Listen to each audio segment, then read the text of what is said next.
Sound and drive all the way back all in one day. So it's a lot of driving. So I'm a little pooped, but happy to be here. Sorry, and just to let everyone know, we are recording this meeting as was stated in a few of the notes on social media as well. We've done that with all of our lives and our town calls so that we can upload those to YouTube later and make sure that everybody gets this great information. So what we want to do tonight is start with a review of the statement that the Dual Association of Alberta made just yesterday to recap the meeting that was had with Alberta Health Services and sort of the state of the union, as it were. Then we're going to dive into a few concerns that have fallen out of that statement and the perception of how the meeting went.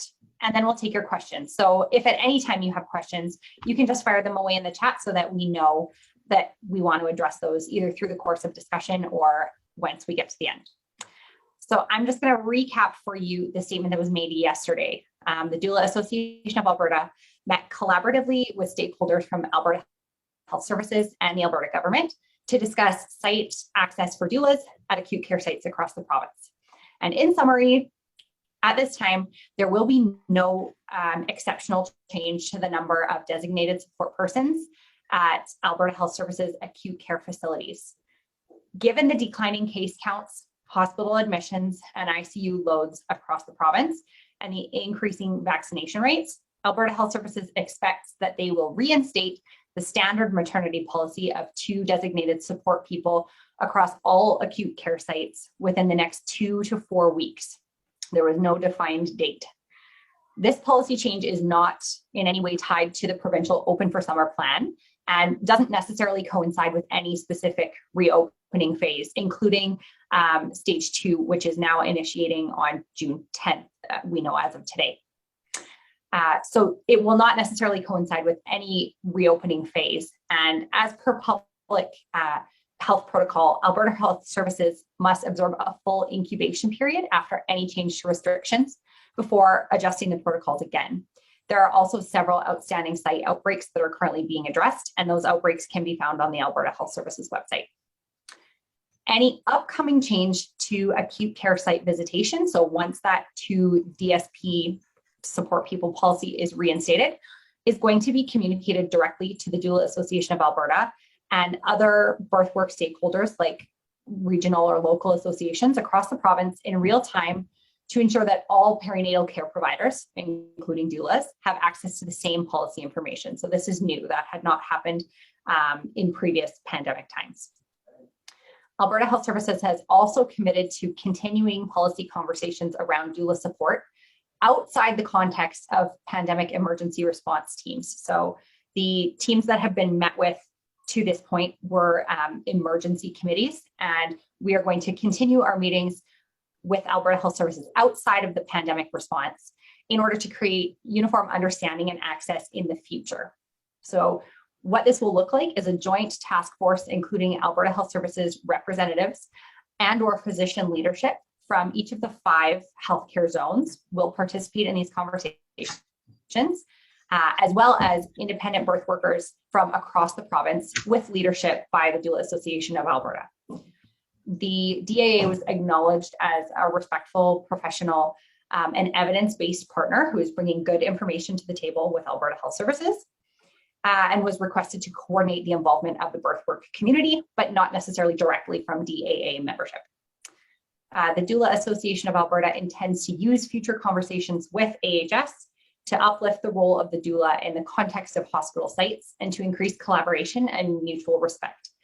We do not support formal regulation of our profession and will not promote a policy where AHS would be in control of regulating doulas.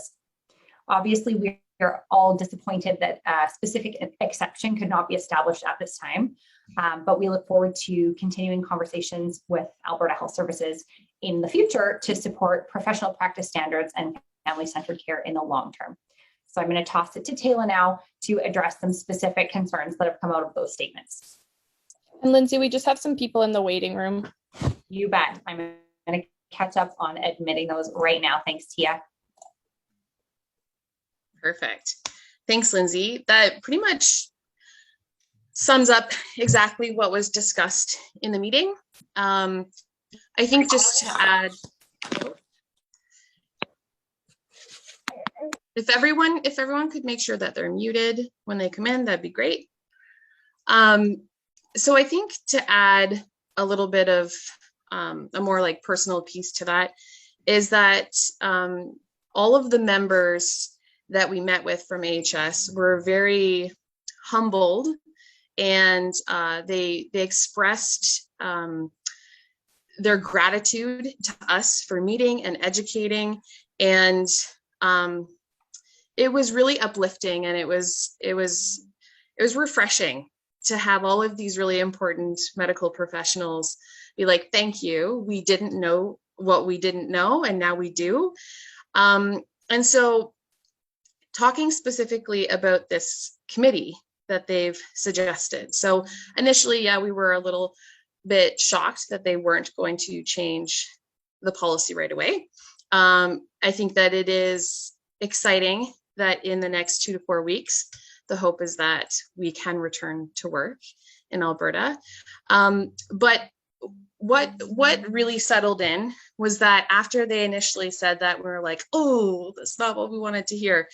They then said, but we have now recognized, after meeting with multiple people and multiple committees across the province, that there's a lack of education surrounding doula support within healthcare facilities. And we're like, yes, that is correct. And they said that they feel it would be beneficial long-term for us to work on building this relationship. And in some communities, there are areas where bridges need to be built. Not all places in Alberta experience this, but there are definitely a few where there's a large gap between obstetrical team and doula support. And they recognized that. So really, this is super positive. And I want to talk a little more about the positive side of it after we kind of address the big concern. So just like most of you, you know, I guess the big concern is when we hear when you hear the word AHS and policy and doula, that sounds very scary. It sounds like regulation. It sounds like they're going to try to put us in a neat little box that we have to abide by. And like Lindsay said, we do not support any form of regulation within our profession. And we made that clear. So when we got that commitment from them that they want to work with us, we said that, yeah, we do. Like, this is a goal that we had. Christine, if you remember, this was like a pipe dream we were chatting about in one of the Zooms, that we would be invited to a committee and asked for our professional opinions to help foster the growth of doulas within HS and all health facilities across the province. And we thought this was like years down the road after building a relationship with them. So it is exciting, but also I understand that it's scary. It can be scary, right? Because it's unknown. I don't think any province really has done exactly this yet. And certainly Alberta has not. So I guess I want to share a little bit of a personal piece, because you know, we're new, the DAA is new, and I don't expect everyone to trust, you know, and trust in our integrity and our intentions right away. I know that we have to gain your trust. And I personally am not just the spokesperson for DAA. We really want to take everyone's voice from Alberta and use that. But I do want to share a little bit about me personally. So when it comes to policies, I think the biggest concern is the piece around advocacy I wish I could see everyone's faces to know if they're like, yeah, that's probably correct. Advocacy and education, like in the moment, right? When like a woman is birthing.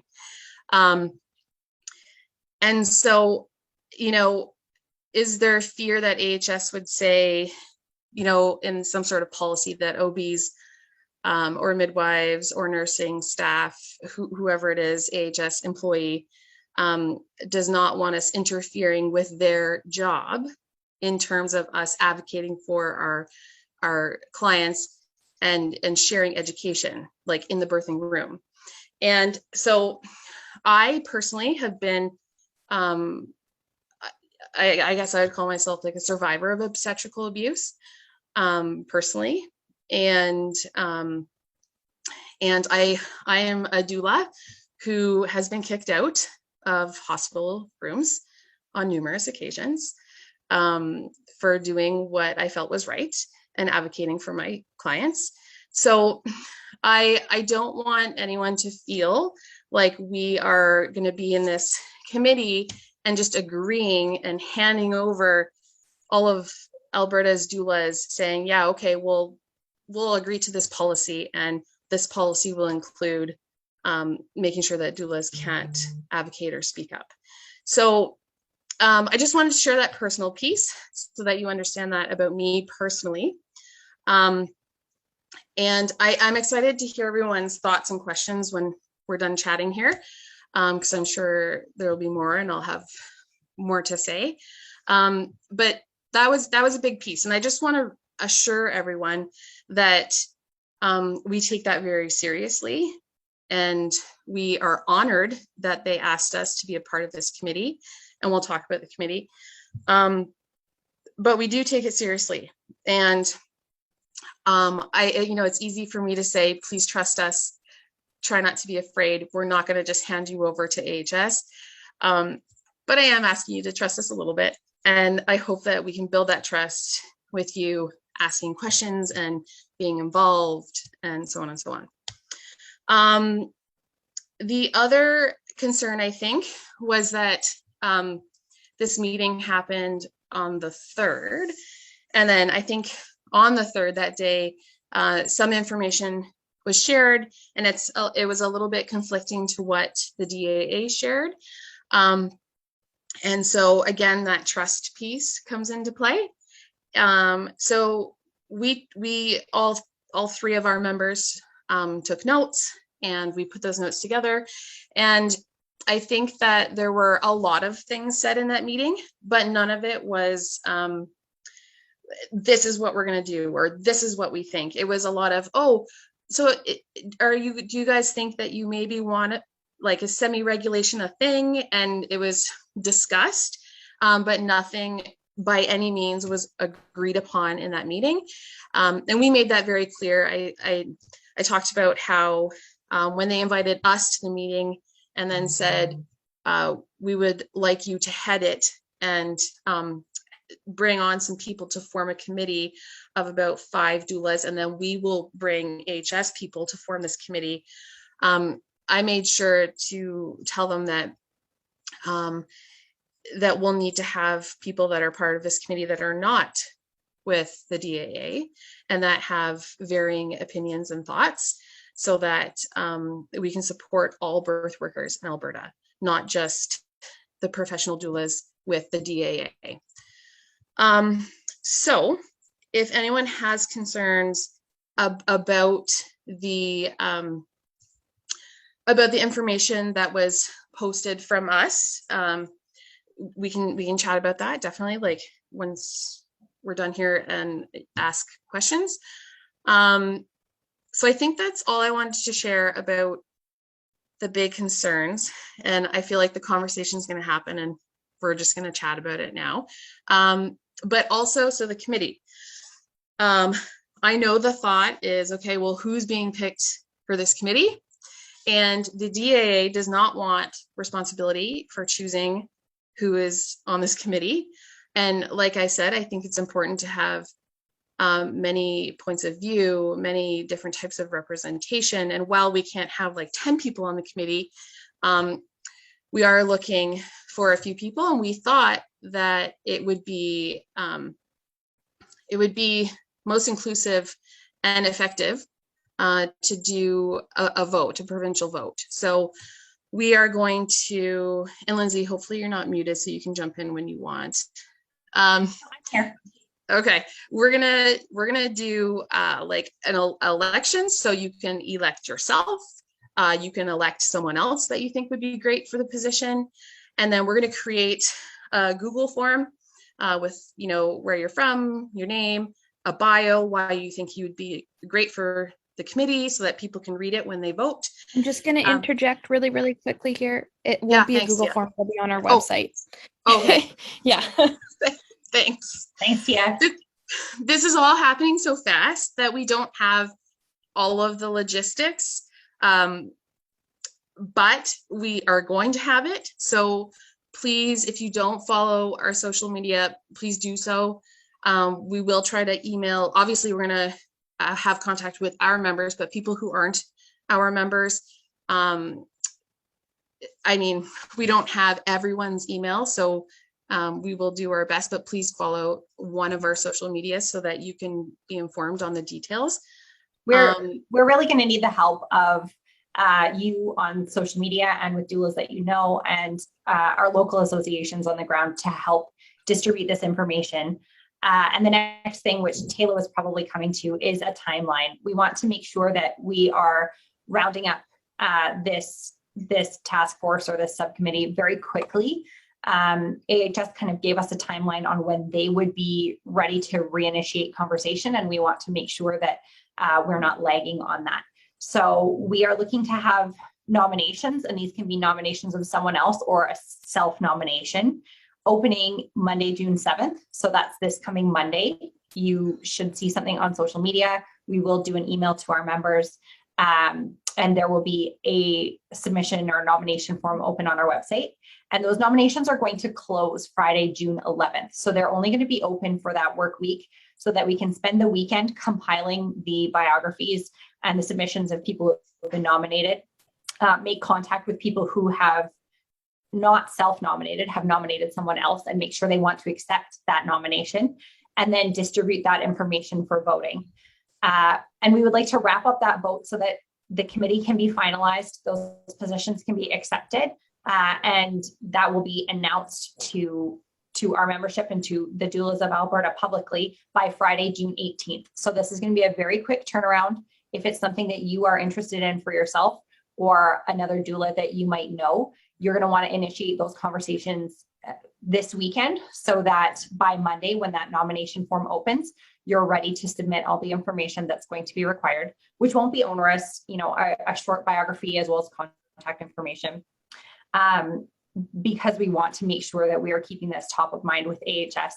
They did mention in our meeting that this shouldn't be, you know, a years-long process to get the kind of recognition and education into the system that we're talking about. But obviously, the longer we take, the longer the whole thing is going to take. So we want to make sure that we are moving through this quickly and efficiently while still capturing everyone that wants to participate. Yeah. And for people that aren't on the committee, I think it's important that everyone's voice be heard. So again, we haven't really talked about this in detail at all as a board with the DA, but I'm sure we'll figure out a way to make this happen, kind of like the form we already have on our website where people can send, sorry, my brain, I'm so tired. Feedback. That's the word I'm looking for, feedback. So, you know, if you're not on the committee and you're like, oh, but I want this to be said, or I think that this is important. You know, I think it's important that you send that information to us so that we have it, so that we can speak on your behalf at these meetings, right? And we can bring up all of these concerns from all of the Alberta doulas.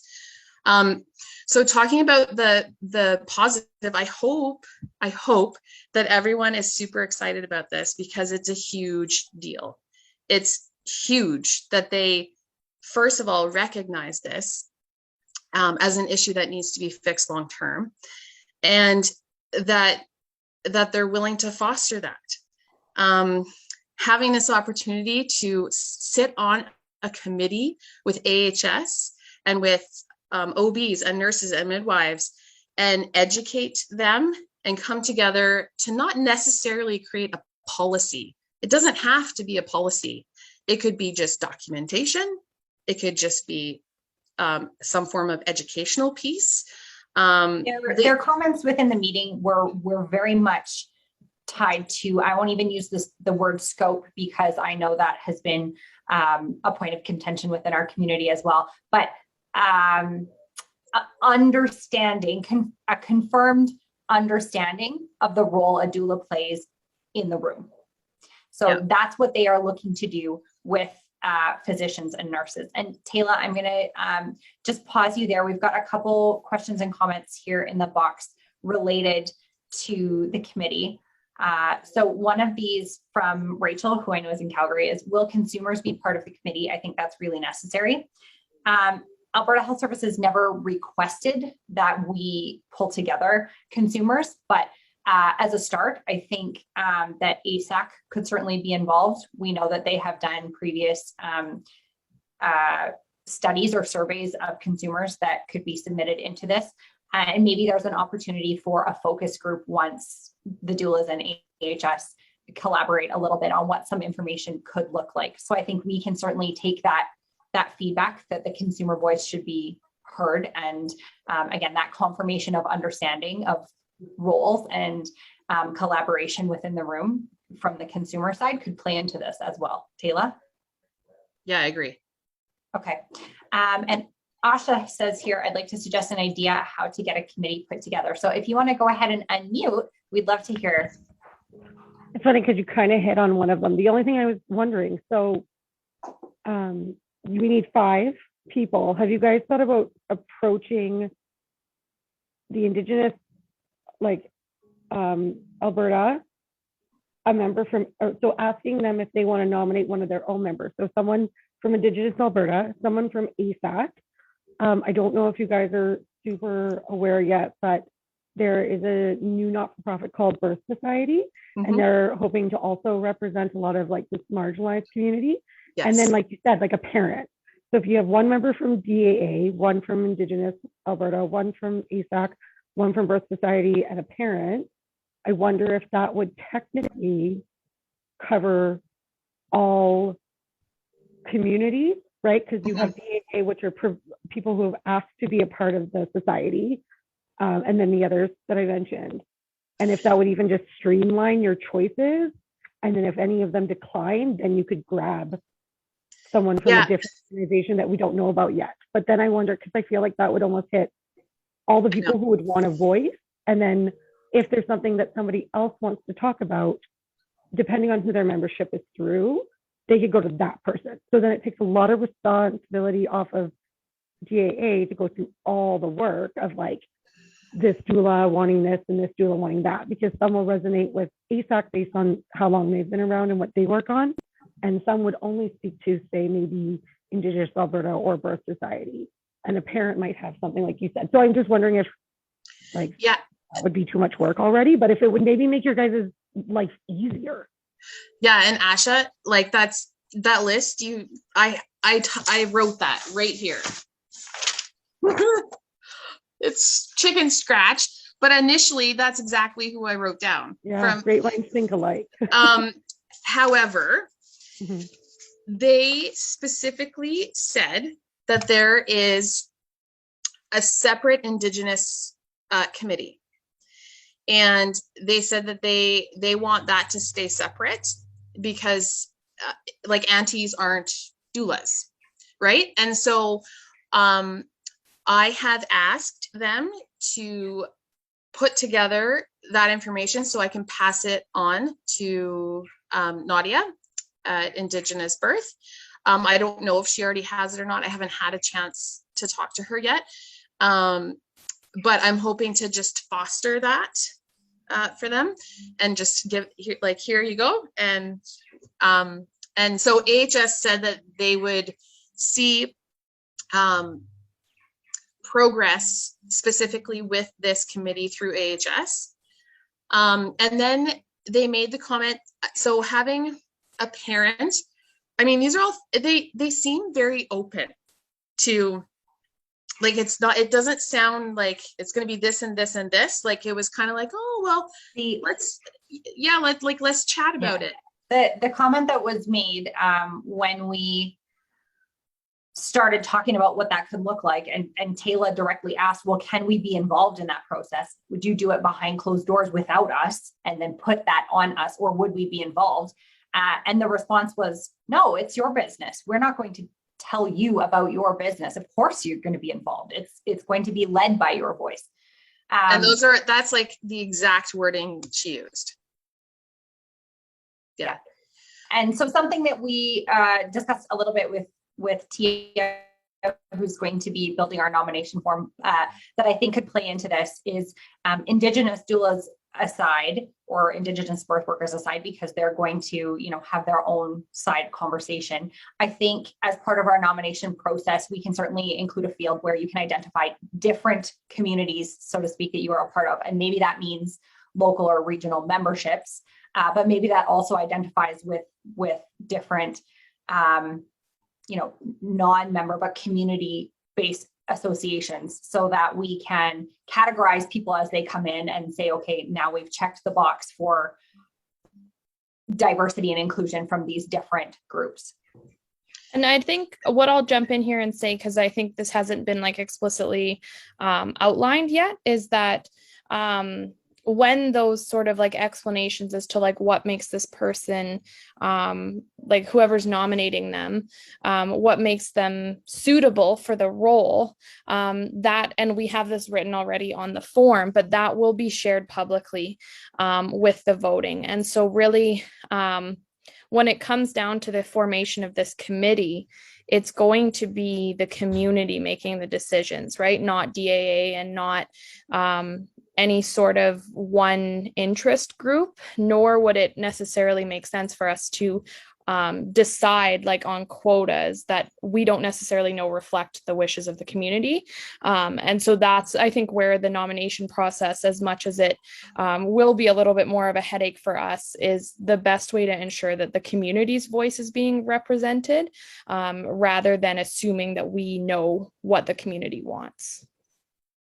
Yeah, I agree. I was just about to say that. Thank you, Tia. I totally agree. And so, Asha, I hope that kind of makes sense. So like initially the thought was like, oh, a person from this group and this group and this group.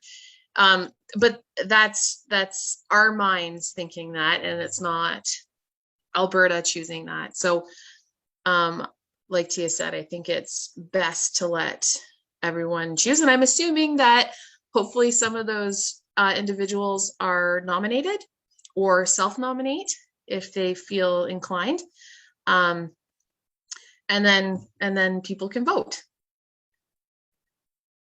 So, Lindsey and Tia, what do you think? Should we answer more of these? I can't see the questions.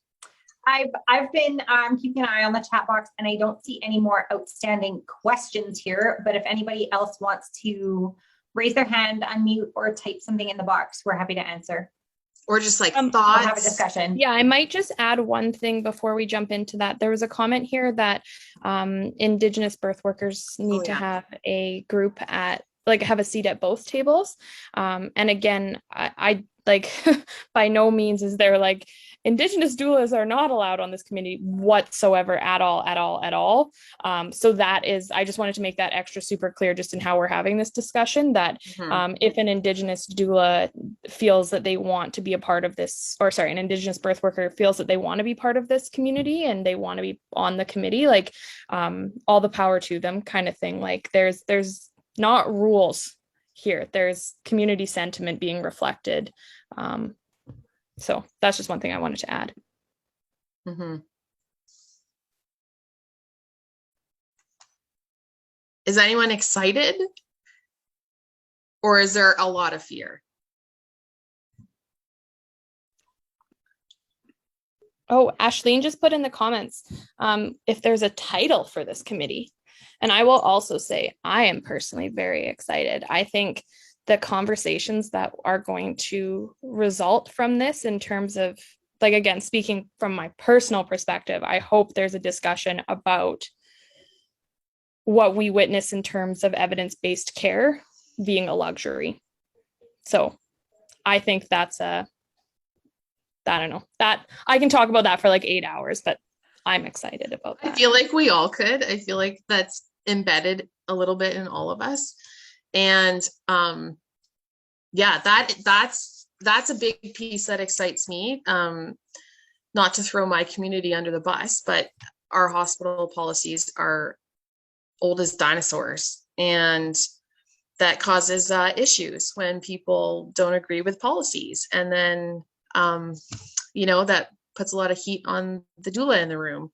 And so I'm excited about that piece, about not just changing it for us, for doulas in Alberta, for the future, but like for families, right? Because we're passionate about birth. We're passionate about women's rights, about like human rights, and about birthing rights. And like, this is an opportunity to make some serious change for all of the people we work for. To be honest, I think like this is probably one of the most important things I've ever been a part of. So I'm excited. I'm gonna get teary-eyed because I'm pregnant and I'm tired, but anyways.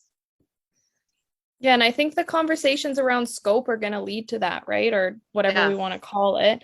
But I think there's this perception that there's no reason for doulas to advocate. And I think that there's plenty of evidence to show that there's every reason for doulas to be in the room advocating because, as I said, evidence-based care is a luxury, and you don't even need to take our like doula's words for it. Like, the statistics are overwhelmingly clear again and again and again and again that our obstetrical care model is failing. So I think that will breed understanding of why we say, oh, are you sure you want that? Like, because consent is also a luxury in this province right now. So yeah, I'm sure there's gonna be tense moments. But yeah, I think it's gonna be eye-opening for AHS. Just like it was eye-opening, just our two meetings that we had with them. They expressed how eye-opening it was for them. And like, for this committee and to hear what we have to say, I think that it's gonna be a bit groundbreaking, but also super intense. And I think just to give a bit of insight into the meeting, and Tayla, you can let everybody know if you agree, but based on the acute care visitation working group, like emergency committee that we were meeting with, if it was up to those 7 or 8 people, I think we would have an exception and we would be in the door because they have a more clear understanding of what we bring to the table, the challenges and we were facing in terms of access and the ways we saw around that. It was once we brought into the bigger picture of AHS administration and site administrators and how will all the bits and pieces work. I think from that perspective, they kind of looked at it as, well, this problem is going to go away within the next 2 to 4 weeks once the 2DSP policy comes back. So why would we put in a bunch of effort into fixing this when it's just going to fix itself? Yeah. And sorry, Lindsay. No, and obviously we don't necessarily feel that way and think that that's a realistic solution in the long term. But I think had it been up to that committee who has a very clear picture of what's going on, the answer would have been a little bit different. Yeah, for sure. And in the meeting, I brought up the fact that like, had they just said, okay, yeah, we'll change it. We're good. Okay, thank you. See ya. Then in the fall, if there's a hashtag close fall, what happens then? Right? Like, sorry, I was trying to be funny.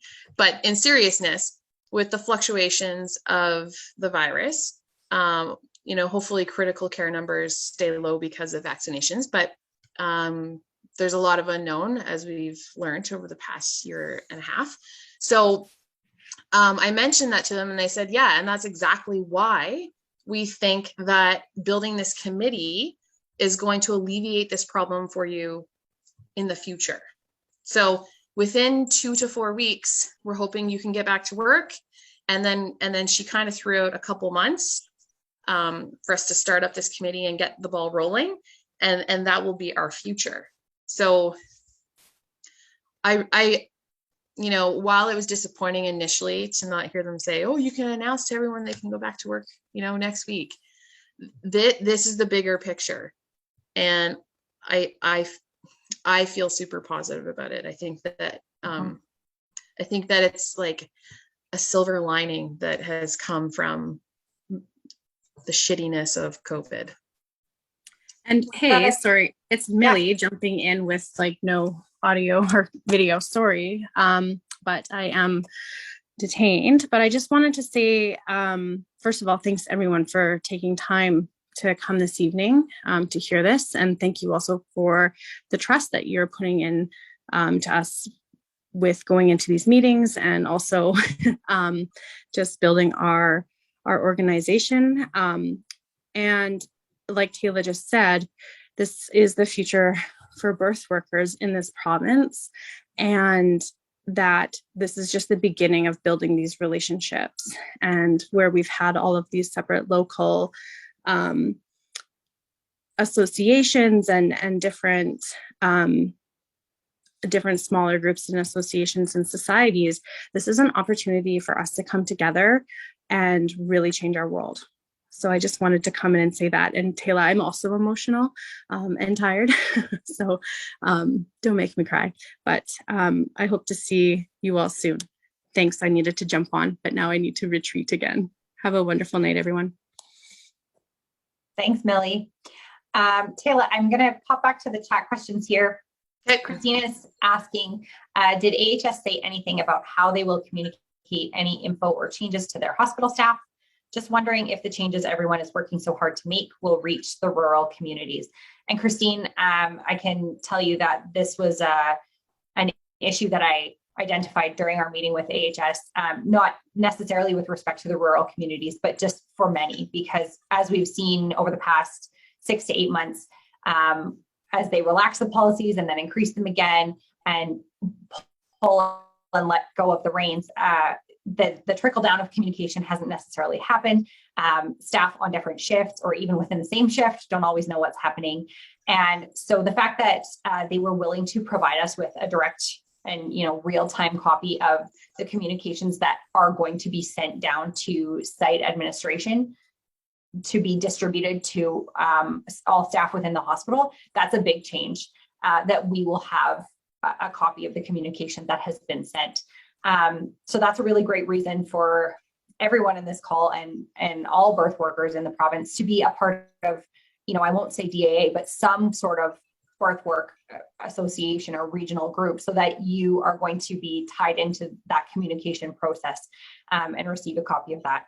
So something that we will talk about, maybe, release a procedure once that 2 DSP policy comes back into effect, is I asked the group what we should do if we're in a situation where the staff doesn't seem to know the new protocol or isn't interested in following what's posted on the AHS website. And so their response was, because of course this is all happening in emergency time, it's an acute situation, you're there with a laboring family, and what are you going to do at 3 o'clock in the morning? So they said that you should have a copy of this policy, not just what's printed on the AHS website, but the communication that has been distributed to staff.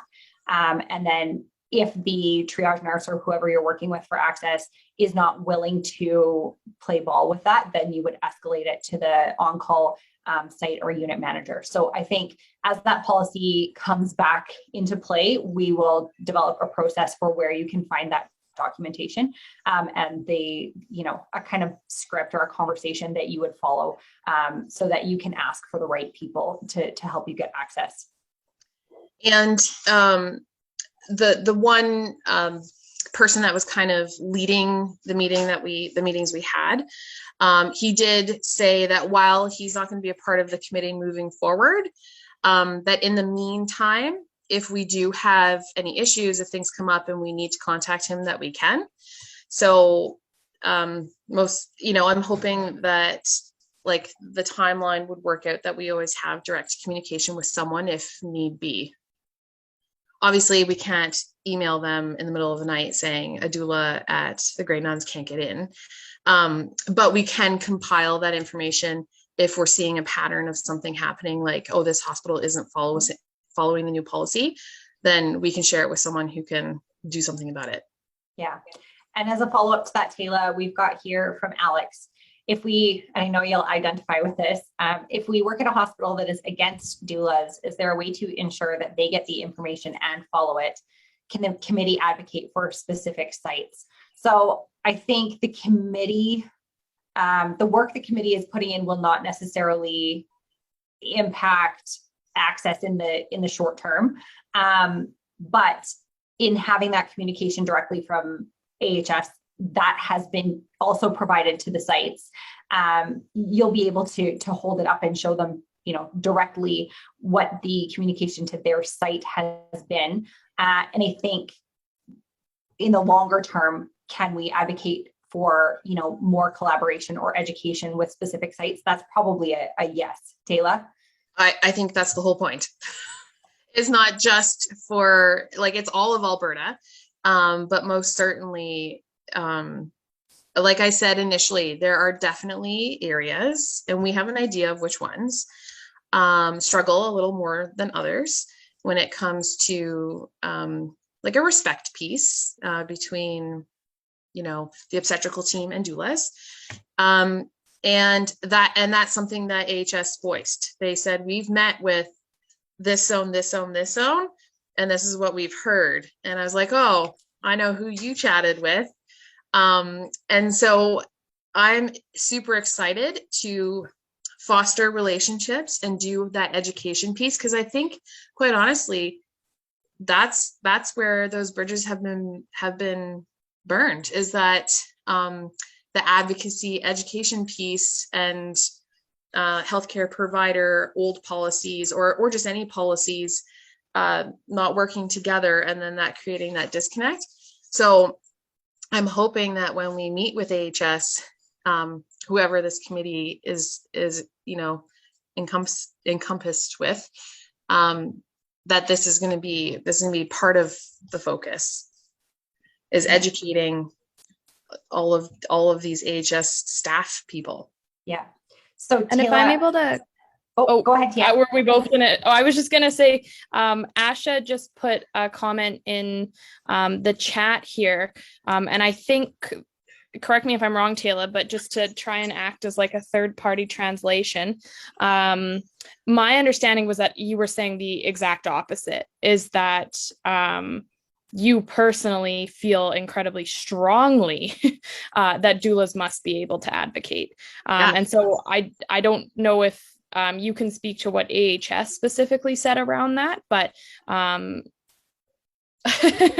yeah. Well, so I think that they have recognized their ignorance when it comes to the role of a doula, what a doula is hired for, what they do, what they provide, the benefits of a doula.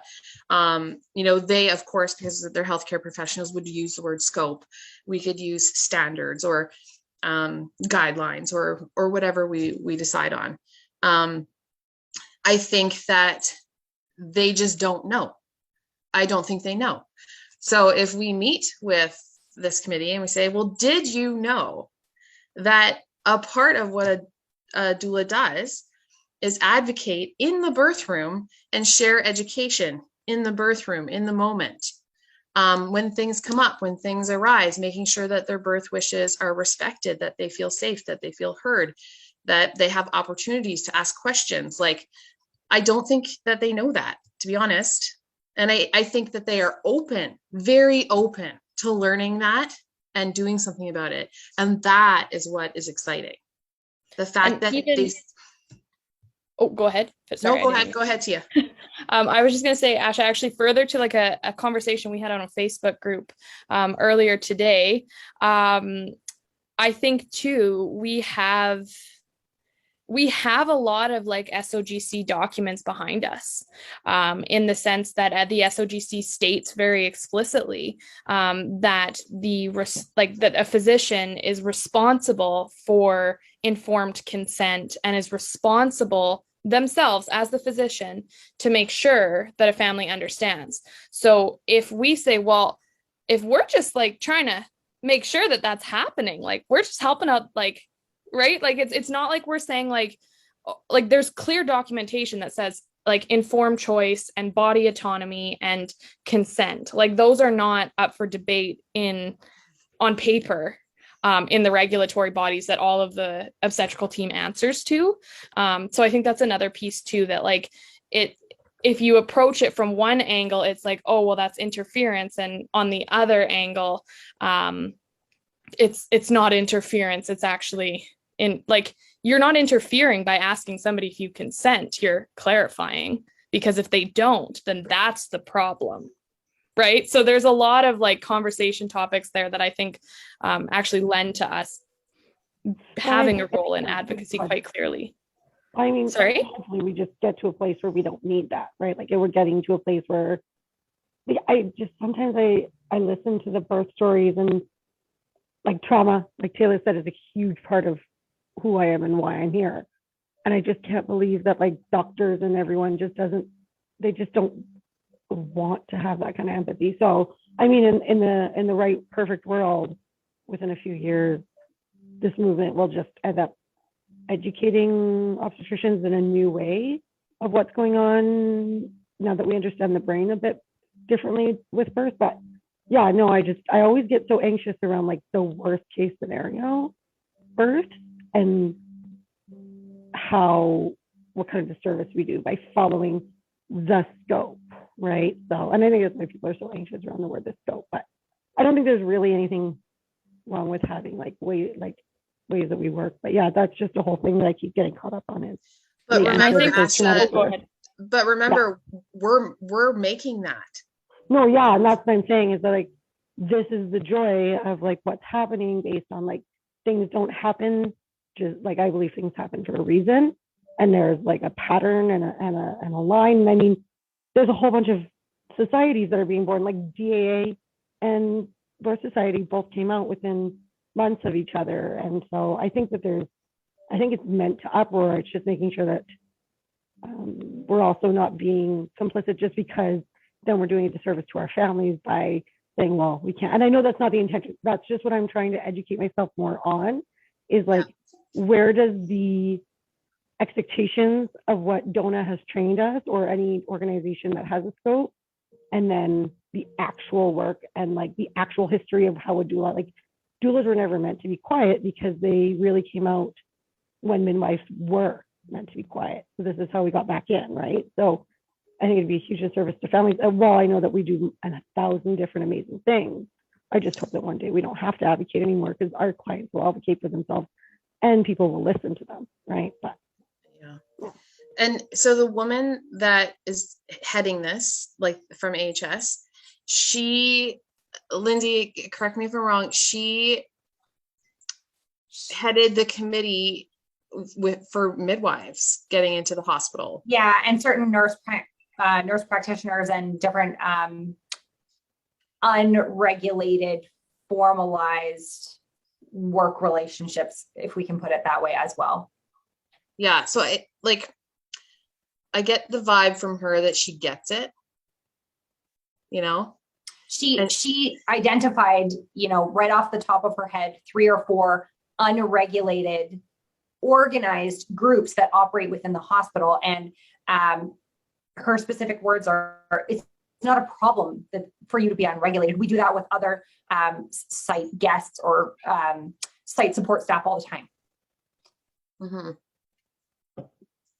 I think my takeaway was and again, correct me if I'm wrong, but again, I wasn't at the meeting, so I kind of filtered through the perceptions, but it was about building mutual understanding, mm-hmm. right? That's really what it came down to, is that OBs and nurses will have an opportunity to understand what doulas do, and we will hopefully have an opportunity to understand like what kind of things are interfering, right? Because like I remember being like a pretty fresh doula and not knowing if me standing or touching this one thing actually interfered. And it may not be intentional interference, but that kind of that dialogue, like I remember one time I got yelled at by a nurse and I thanked her for openly communicating with me, because it helps us become a better team.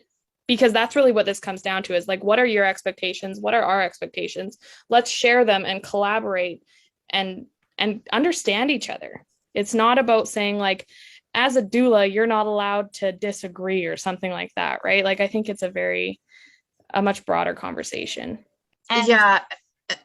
And so someone had sent to me today, I think it's from Dona, and it was an example of a hospital policy on doulas. I actually was the one that found that last night.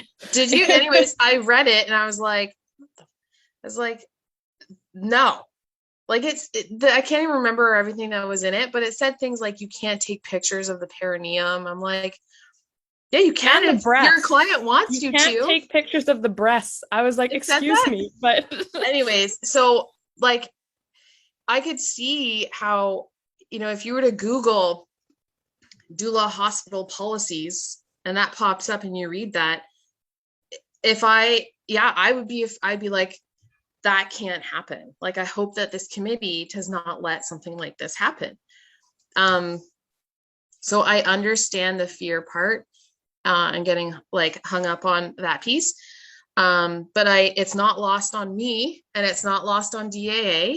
And I don't think it's going to be lost on anyone who nominates or is nominated. I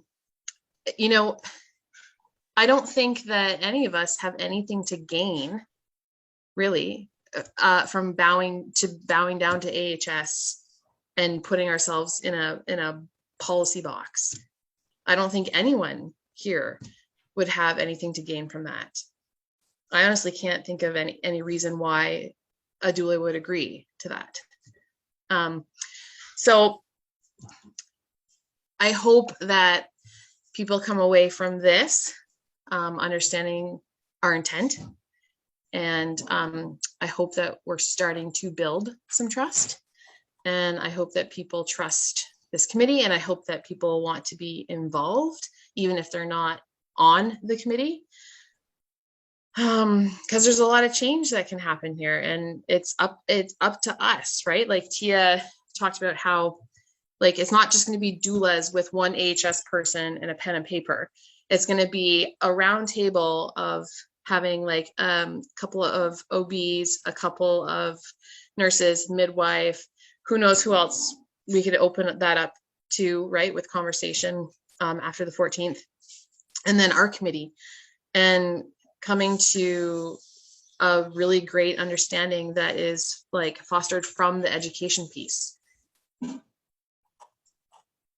Yeah.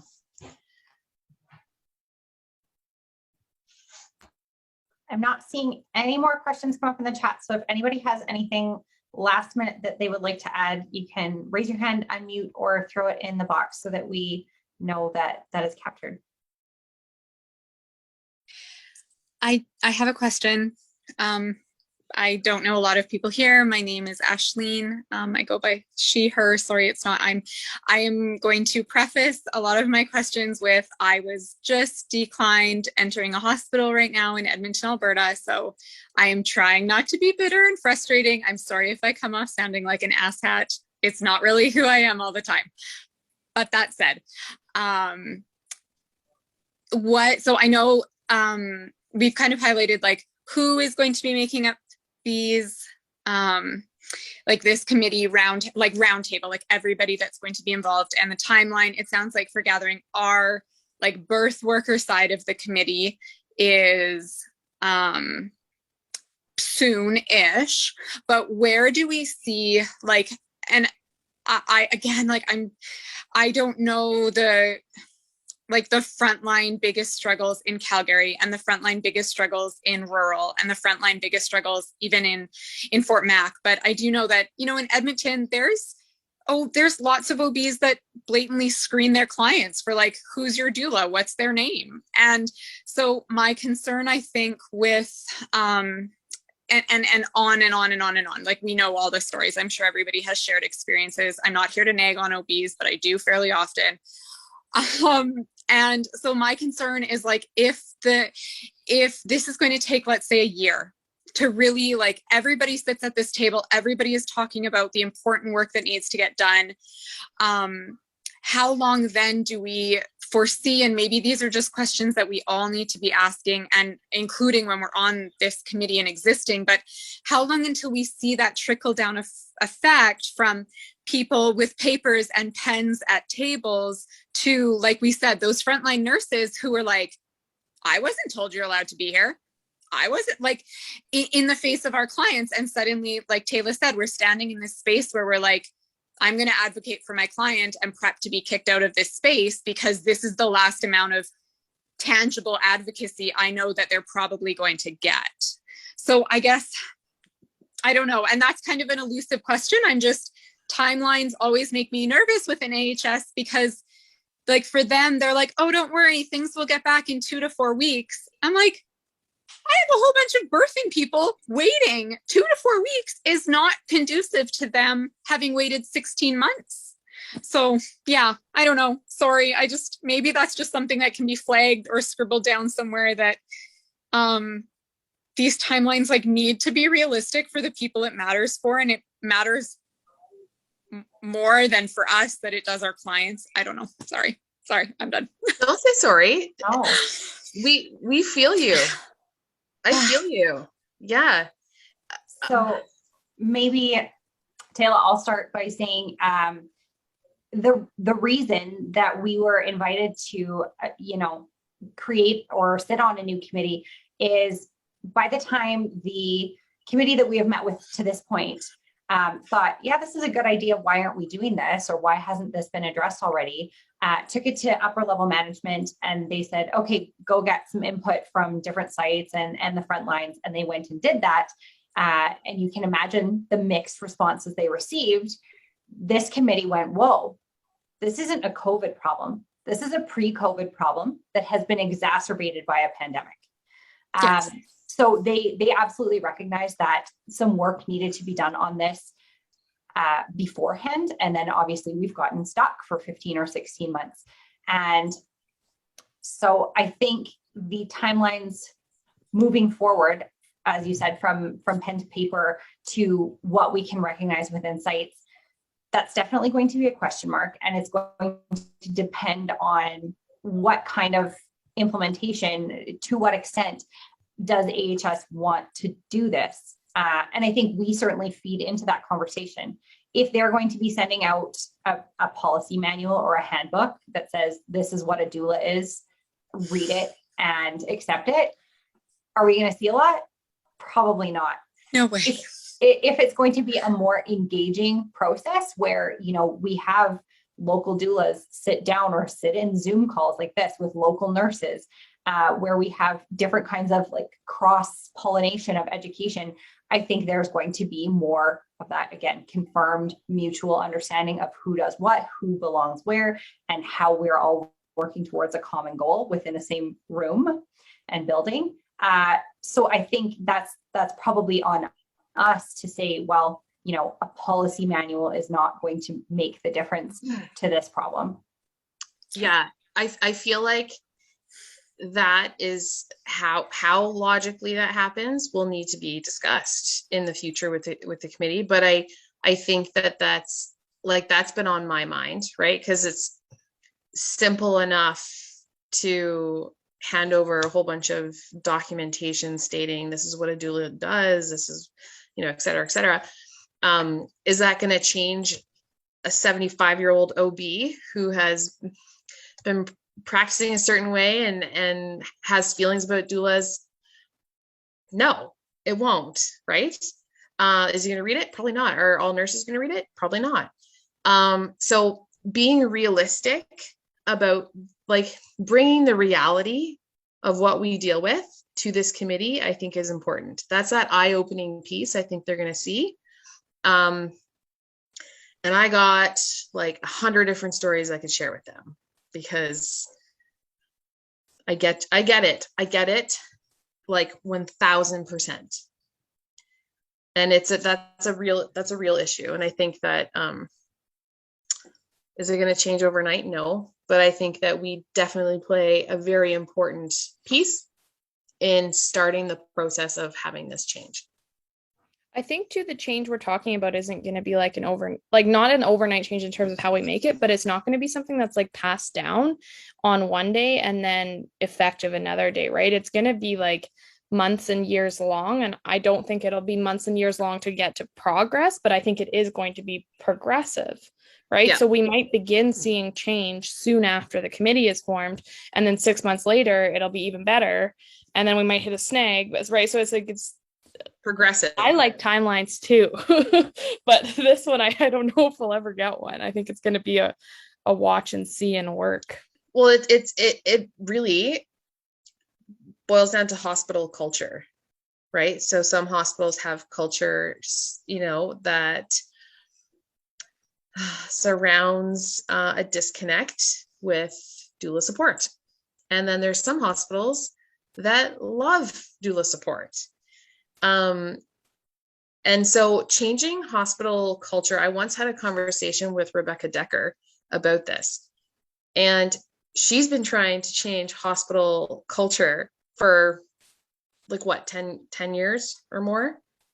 And it's not something that happens easily. Her advice to me when I was feeling very passionate about it was, well, you need to hit the teenagers. You need to start talking to teenagers and educating teenagers who want to become OBs and midwives about birth and human rights and all of this stuff.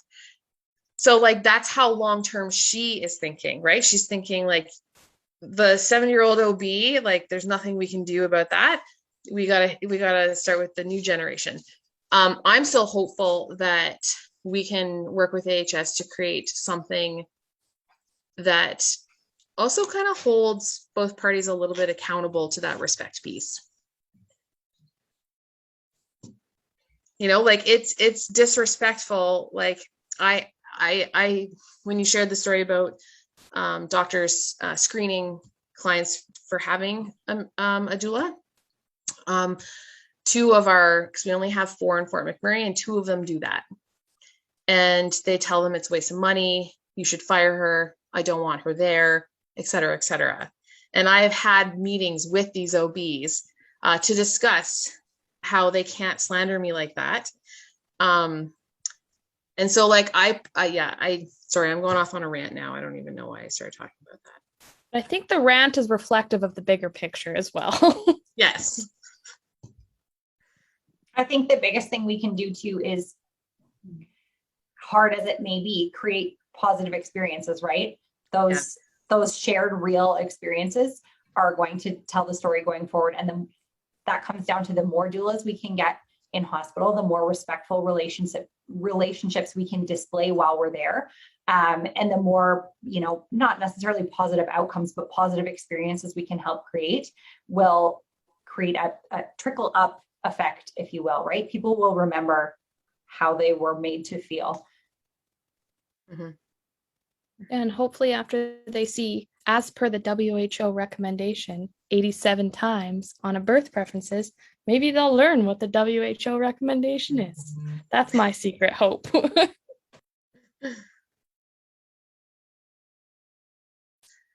Are there any other questions or comments, concerns?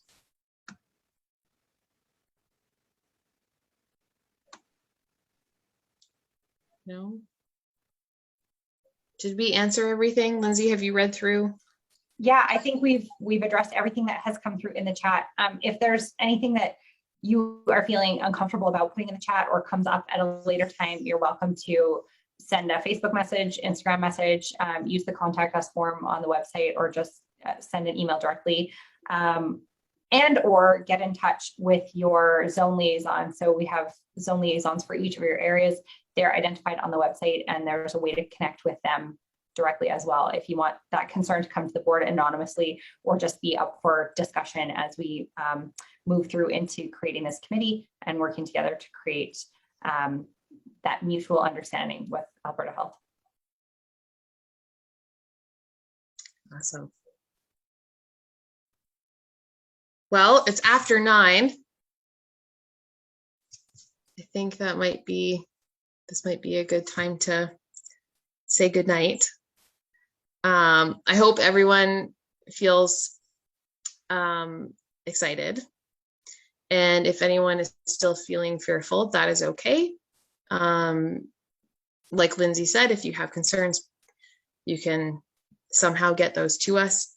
And please share with all of the doulas you know to follow one of our forms of social media, so that when we do start posting the logistics of the nominations and the voting and stuff, that that spreads wide. Okay. All right. And just a reminder, we were recording here, so a few Coles notes, and the recording will be made public within about the next 36 hours, let's say, sometime by the weekend, so that if you need to recap